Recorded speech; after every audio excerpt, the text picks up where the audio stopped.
The best salespeople in the world master the basics. It's not luck, it's not charisma, it's the relentless repetition of the fundamentals that most people are simply too lazy to commit to learn. They won't commit what's necessary to understand the basics. Instead, they chase tips and tricks and watch the latest fads of, whoever the guru is. See, if you ignore doing the work to master the basics, your results will be inconsistent, your confidence will crash, and you'll lose to people who put in the reps. Let me walk you through the 11 basics that every beginner must master if you want to rise to the top in the sales profession. See, most of what you've been taught about sales is flat out wrong. The ABCs of selling, always be closing, right? No. See, outdated advice built on a myth and manipulation. Early in my career, I listened to that advice. They told me to talk slick, to push harder, to always go for the close, to kind of wear down and corner the prospect into an either-or decision. I followed that advice, and I bombed at sales. It wasn't until I unlearned all of that old school garbage and started applying a proven, scientifically based system that changed everything for me. See, sales doesn't require pressure. It requires a pathway, elegance. It's a structure that helps both people get clear on what the next step is and develop that level of uncertainty, that level of certainty that it's absolutely the best decision for them. See, if you're following the crowd, you'll get average results at best. Most salespeople get on a call and they wing it. They're copying tactics that they heard from some guru that they watched on, a quick clip on TikTok, and they're just guessing at what's going to work for them. But mastery, it doesn't come from guesswork. It comes from models and frameworks rooted in proven psychology, influence, and creating the emotion of certainty. Now look, if you are serious, if you're serious about getting really good at sales, and you're serious to commit to studying and applying principles that work, not just parroting somebody else's opinions, ask yourself, am I following a proven system? Am I following a system that's based in science? Or am I just repeating the habits that I inherited from someone else who is probably winging it too? Remember, the salesperson initiates the dynamic of every single relationship. In every human relationship, there's an unspoken dynamic that gets established in the first 4 seconds, where one person allows the other person to be the authority in that relationship. It doesn't mean that they have control and command over somebody. It just means that their words carry more weight in that one setting. Now, we've been programmed that a doctor or a teacher or a lawyer are in the authoritative position, or a police officer or somebody in the military, anybody really in uniform.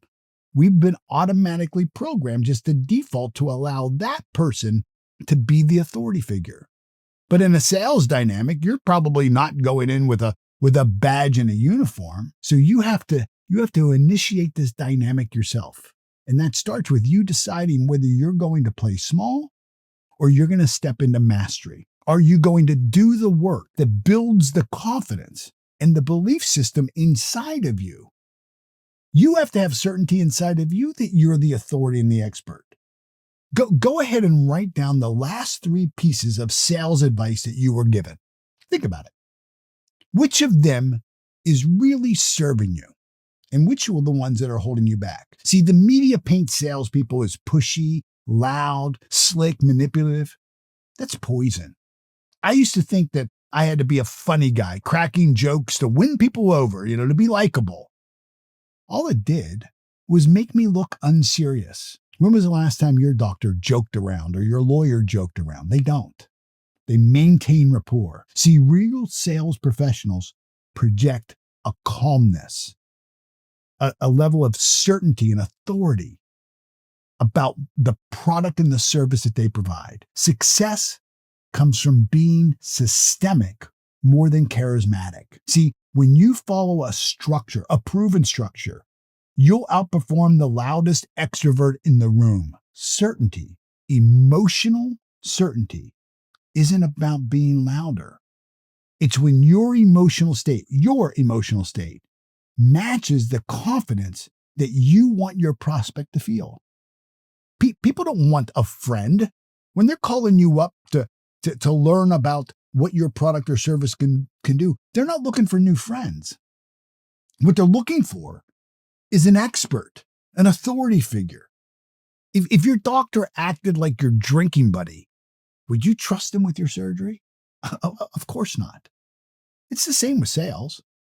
Influence has very little to do with being liked. They may like you, but that's because you're able to influence them. It doesn't go the other way around. See, it's about being trusted.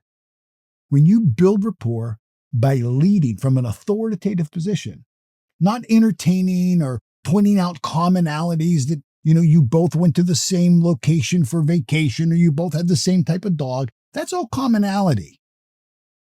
That's not influence. That's not rapport. Take a moment to ask yourself, in my last sales call, did I try to be liked or did I go for being a trusted, authoritative advisor? See, prospects don't want your speech. What they want is clarity about their problem. Early on, I'd spend 30 minutes pitching before the prospect ever spoke. I thought telling was selling. I thought I was brilliant. Boy, I just gave them the whole boatload of all the information I know until I walked out with them telling me, send me some information and no sale at all. See, when I started asking questions, I discovered that the less I talked, the more they bought. Remember, top producers in sales listen 70% of the time and speak 30% of the time. They don't sell using more words. They sell with questions that allow the prospect to become aware of their problem. Your job is to get the prospect talking about their world, their problems. People buy when they feel understood and heard, not when they're persuaded and manipulated. I once closed a deal and a client said, Paul, you didn't sell me. You listened to me. I think that was the biggest compliment I had ever had in sales. So after your next sales call, ask yourself, did I talk more than I listened? Did I tell to sell? Let's talk about having a system again. See, winging it, making it up as you go along is the fastest way to inconsistency. Do you think a surgeon walks into the surgical theater and says, you know what, let's improvise this one. Let's try something new today? Of course not.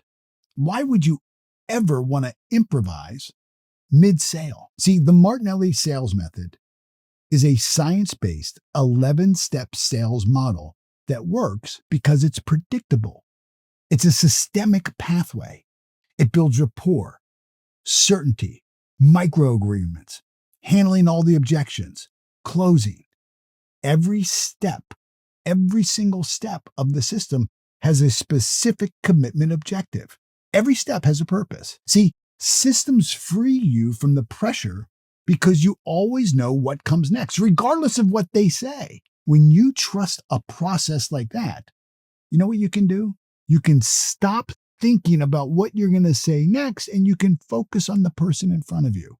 Truth is, I developed this system because I realized that when I finally scripted and systemized my calls, I closed my first $100,000 deal.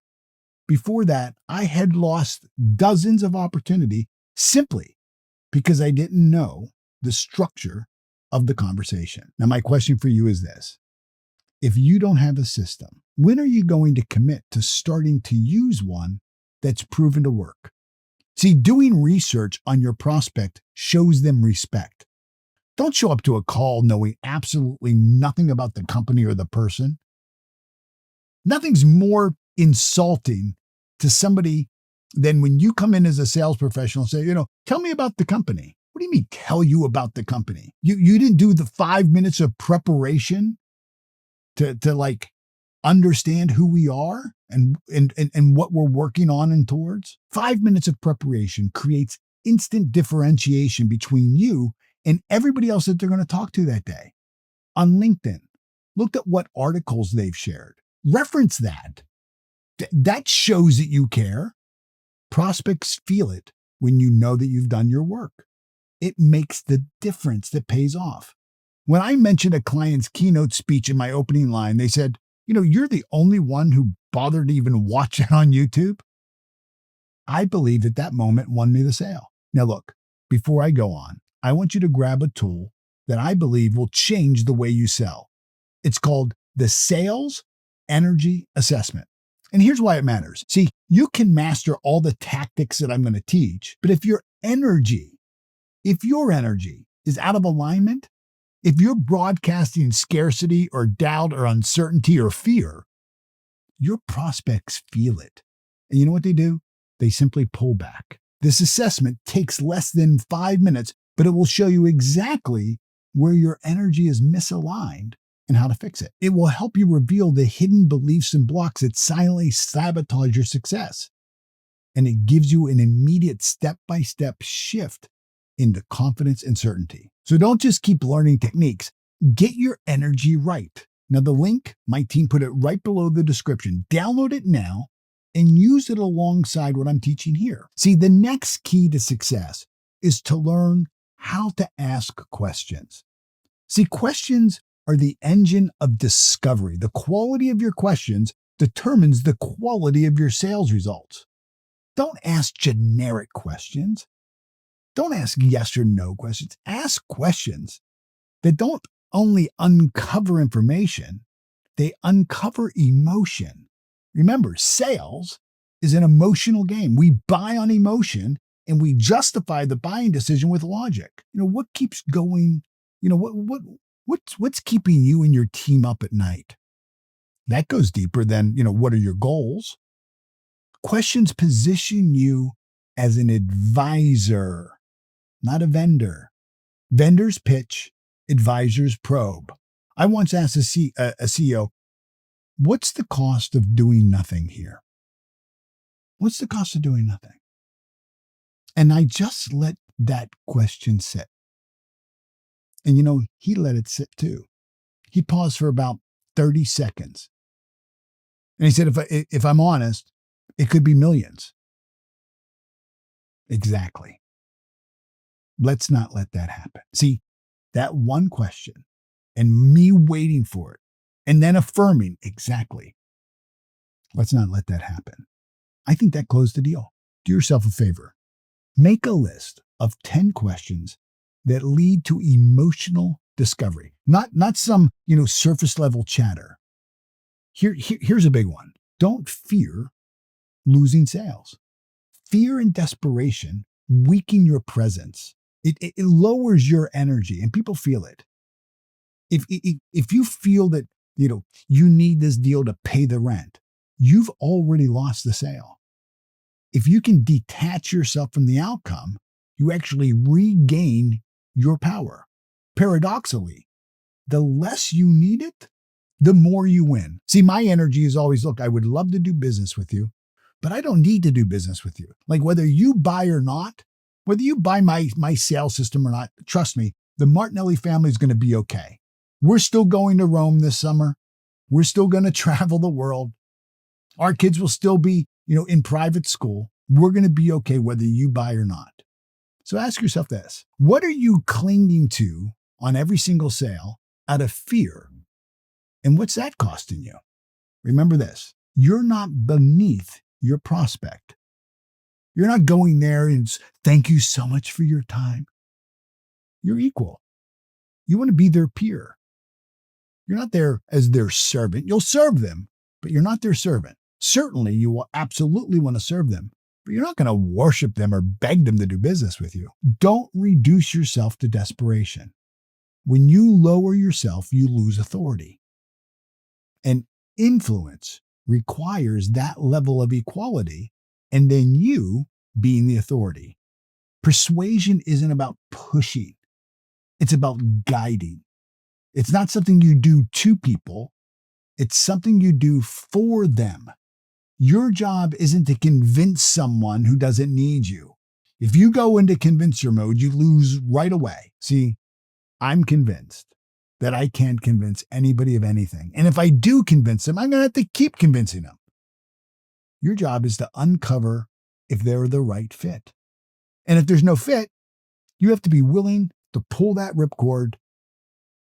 That means letting go of the need to make the sale, and having the courage to walk away when it's not aligned. When there's alignment, the sale is natural. When there's not, release them to their highest good and you move on. The truth is, when I stopped trying to close, I started trying to serve, and I closed more sales than I ever did before. Commit to always being a learner. Always master a lifelong commitment. That's what mastery is. It's a lifelong commitment. The second you think you've arrived, the second you think that you've got it, you start to decline. Read, study, attend seminars, and invest in yourself. Do you know lawyers, doctors, pilots? They all require continuing education. You know why? Because it sets standards and it holds people to a standard.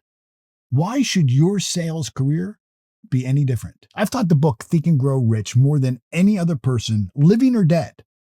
I've read it, I've studied it, and I've taught it to hundreds of thousands of people all over the world. And I still go back every single year and reread the book. You know why? Because repetition reveals what casual reading never will. Each time I return to that book, I see something that I missed before because I've changed. I'm at a new level of awareness. And those insights shaped the mindset that built my companies and have generated over $1 billion in sales. So how are you right now continuing to sharpen your sales edge? Are you on purpose with your development and learning? Do you have a growth plan? Or are you doing it as a convenience? Be honest, because it will make all the difference in the results that you get. I never want you to get comfortable. You know, comfort it's seductive. It's the silent killer of growth. Once you taste a little success, it's easy to kind of ease up, to kind of ride on your past successes, to start to coast. And the moment you settle, you start to slide. Every single breakthrough that I've had was on the other side of my comfort zone. It was actually made in the discomfort zone. The call I didn't want to make, the price I was afraid to say out loud, the risk I didn't feel I was ready to take. You know, after my first $1 million year, I relaxed. I had my first $1 million year income. That's a lot of money. I don't care what you're doing. $1 million, nice way to live. You know what happened within 6 months? I reverted right back to my old ways and my results plummeted. I had to relearn discipline. And that pain taught me to never coast again. See, growth never shows up in the easy stuff. It never shows up in the easy stuff. And here's what most people miss. Staying in your comfort zone is an agreement. It's an unconscious contract that you expect less from yourself than what you're truly capable of. When you begin to lower your standards, all of a sudden, you find yourself in this new place of discomfort again.